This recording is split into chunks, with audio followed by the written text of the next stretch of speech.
with the rubber. Any problem with the pitchers? There really hasn't been any issues. Travis does a nice job. Our facilities guy does a nice job of figuring out how to get that pitching rubber so that it's solid enough for pretty much anybody to pitch off of it. And we're going to play 18 games in there, and he might change. He's got a little Velcro system that he's got going on, and it does a really nice job. And he might change the Velcro once throughout the tournament, but other than that, it does a great job. And they're able to push as hard as they need to, and not really affect the mechanics of pitching. I think the one thing that most pitchers get used to is the hole that develops over time, and that actually obviously doesn't happen. So that might be the only issue, but most of the girls that are going to pitch next weekend have been pitching on a surface that's not giving anyway, so they're used to it at this point. It'll be a bigger adjustment when they go outside. You're opening against Nebraska. Obviously, they're one of the teams that's been one of the premier teams in the country over the years. How much can you tell about your team playing Nebraska right out of the gate?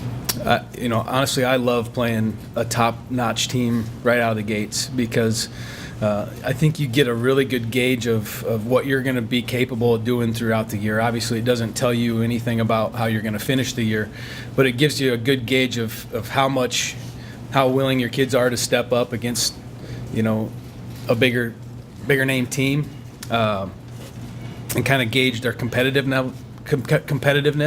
But they're also going to exploit any weakness that we have, and we're going to be able to then go to work as coaches to fill that weakness and to make that weakness stronger throughout the year, so that at the end of the season we're going to combine that, hopefully that competitiveness that they show because they want to be the best, along with that season-long coaching and development, put those two things together at the end of the season, and we'll go to work. We'll find out a lot. There's been success stories that I can talk about. I remember the day that we threw Jamie Fisher out there as a freshman against Arizona State. At Arizona State, a 7 o'clock game, packed house, never started a collegiate game in her life, and shuts them down for 6 innings.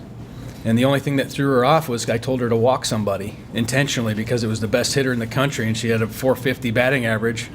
And she's like, I've never walked anybody in my life on purpose. Why would I walk this kid? And it's that type of mentality, but that's what we're gonna see, and it just kind of got her off her game. We lost by 1 run, but that's what I like to see, because you're gonna see that right away, and then you know what you got and you know what to work with. And when they're put in a situation like that, they're gonna show you who they are, and you go to work. Any other questions? Thank you.